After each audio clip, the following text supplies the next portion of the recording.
Rakesh national ഡെസ്കിൽ നിന്ന് കൂടുതൽ വിവരങ്ങളുമായി നമുക്കൊപ്പം ചേരുകയാണ്. Good morning. നമ്മൾ സൂചിപ്പിച്ചതുപോലെ തന്നെ പാകിസ്ഥാന്റെ നട്ടെല്ലൊടിച്ച ഓപ്പറേഷൻ സിന്ദൂർ ഇന്ത്യയുടെ കരുത്ത് കാട്ടുന്ന ദൃശ്യങ്ങളാണ് നമ്മളിപ്പോൾ കണ്ടത്. അതേക്കുറിച്ചുള്ള വിശദാംശങ്ങൾ വേണം. അതോടൊപ്പം തന്നെ ശശി തരൂർ അധ്യക്ഷനായ വിദേശകാര്യ പാർലമെന്ററി സമിതി യോഗം ഇന്ന് ചേരുമ്പോൾ വിദേശകാര്യ സെക്രട്ടറി ഓപ്പറേഷൻ സിന്ദൂറിനെ കുറിച്ചെല്ലാം വിശദമായി സംസാരിക്കും അല്ലേ? Arya, good morning. ഏതായാലും കൂടുതൽ ദൃശ്യങ്ങൾ, പാകിസ്ഥാന് നൽകിയ തിരിച്ചടിയുടെ കൂടുതൽ ദൃശ്യങ്ങൾ ഓരോ ദിവസമായി പങ്കുവെക്കുകയാണ്, പുറത്തുവിടുകയാണ് കരസേന. വെസ്റ്റേൺ കമാൻഡ് തന്നെയാണ് ഇപ്പോൾ കൂടുതൽ ദൃശ്യങ്ങൾ പുറത്തുവിട്ടിരിക്കുന്നത്. അതായത് വെസ്റ്റേൺ കമാൻഡാണ് ഈ ഓപ്പറേഷനിൽ നിർണായക പങ്കുവഹിച്ചത്. കാരണം ചണ്ഡീഗഡിനടുത്താണ് വെസ്റ്റേൺ കമാൻഡിന്റെ ആസ്ഥാനം. രാജസ്ഥാന്റെ വലിയൊരു ഭാഗം, പഞ്ചാബ് ഒക്കെ തന്നെ വെസ്റ്റേൺ കമാൻഡിന് കീഴിൽ വരുന്ന പ്രദേശങ്ങളാണ്.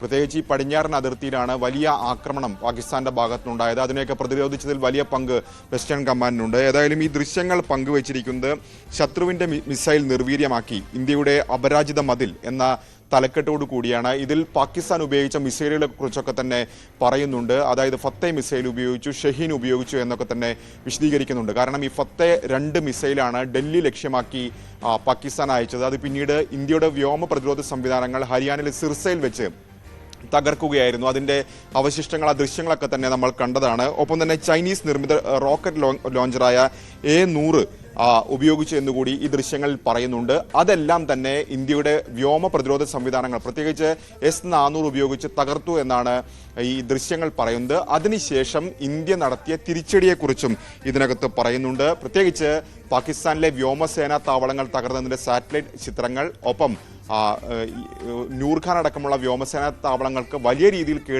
കേടുപാട് സംഭവിച്ചതിൻ്റെയും റൺവേ അടക്കം തകർന്നതിൻ്റെയും ദൃശ്യങ്ങളാണ് ഇപ്പോൾ ഏതായാലും വെസ്റ്റേൺ കമാൻഡ് പങ്കുവച്ചിരിക്കുന്നത്. ഇത് 2ാം ദിവസമാണ് ഇത്തരത്തിൽ വെസ്റ്റേൺ കമാൻഡ് ഇത്തരം ദൃശ്യങ്ങൾ പങ്കുവെക്കുന്നത്. ഇന്നലെയും സമാനമായ രീതിയിൽ ദൃശ്യങ്ങൾ വെസ്റ്റേൺ കമാൻഡ് പങ്കുവച്ചിരുന്നു. അതിൽ ഇന്ത്യ നടത്തിയ പ്രത്യാക്രമണമാണ് ഉണ്ടായിരുന്നെങ്കിൽ ഇപ്പോൾ അതിനേക്കാൾ കുറച്ചുകൂടി വിശദമായി തന്നെ ഇപ്പോൾ ദൃശ്യങ്ങൾ പങ്കുവച്ചിരിക്കുകയാണ് കരസേന. ഏതായാലും ആര്യ ചോദിച്ചതുപോലെ തന്നെ ഇന്ന് നിർണായകമായ യോഗം നടക്കുന്നുണ്ട്. പ്രത്യേകിച്ച് ശശി തരൂർ അധ്യക്ഷനായ വിദേശകാര്യ പാർലമെന്ററി സമിതിയുടെ യോഗമാണ് ഇന്ന് ചേരുന്നത്. വൈകിട്ട് 4 മണിക്കാണ് ഈ യോഗം ചേരുന്നത്. സ്വാഭാവികമായും ഇന്നത്തെ ഈ യോഗം നിർണായകമാകുന്നത് അതിൽ വിദേശകാര്യ സെക്രട്ടറി ഓപ്പറേഷൻ സിന്ദൂറിനെ കുറിച്ച് വിശദീകരിക്കും. അതിനുശേഷമുണ്ടായ വെടിനിർത്തൽ കരാറിനെ കുറിച്ച് വിശദീകരിക്കും. ഒപ്പം ഇന്ത്യ നടത്തുന്ന നയതന്ത്ര നീക്കങ്ങളെക്കുറിച്ചും സ്വാഭാവികമായും വിക്രം മിശ്രി വിശദീകരിക്കും. 31 അംഗ സമിതിയാണിത്.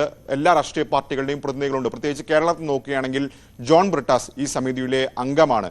ഏതായാലും സ്വാഭാവികമായും വിദേശകാര്യ സെക്രട്ടറി മുമ്പാകെ പ്രതിപക്ഷ അംഗങ്ങൾ ഉന്നയിക്കാൻ പോകുന്ന പ്രധാനപ്പെട്ട ചോദ്യം ഈ വെടിനിർത്തലുമായി ബന്ധപ്പെട്ടുകൊണ്ട് അമേരിക്കൻ പ്രസിഡന്റ് ഡൊണാൾഡ് ട്രംപ് നേരത്തെ നടത്തിയ പ്രസ്താവനയാണ്. അതായത് തന്റെ ഇടപെടലാണ് വെടിനിർത്തലിന് കാരണമായതെന്ന് അവകാശവാദം ട്രംപിന്റെ ഭാഗത്തുനിന്നുണ്ടായിരുന്നു. പക്ഷേ ഇന്ത്യ വ്യക്തമാക്കിയത് അങ്ങനെയല്ല, 3ാം കക്ഷി ഇടപെടലില്ല എന്ന് ഇന്ത്യ ആവർത്തിക്കുകയും ചെയ്തു. സ്വാഭാവികമായും കേന്ദ്ര സർക്കാർ അക്കാര്യത്തിൽ ഒരു സ്ഥിരീകരണം നൽകണം എന്നൊരാവശ്യം വിദേശകാര്യ സെക്രട്ടറി മുമ്പാകെ അംഗങ്ങൾ ചോദിക്കാനുള്ള സാധ്യതയുണ്ട്.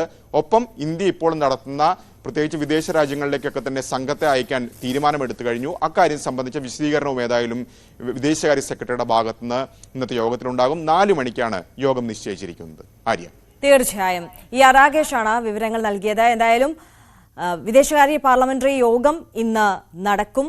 വിദേശകാര്യ സെക്രട്ടറി ഓപ്പറേഷൻ സിന്ദൂറിനെ കുറിച്ച് ഈ യോഗത്തിൽ കൂടുതലായി വിശദീകരിക്കുകയും ചെയ്യും. അതിനിടെയാണ് കരസേന വീണ്ടും ഇത്തരത്തിൽ ഓപ്പറേഷൻ സിന്ദൂറിന്റെ കൂടുതൽ ദൃശ്യങ്ങൾ പുറത്തുവിട്ടത്.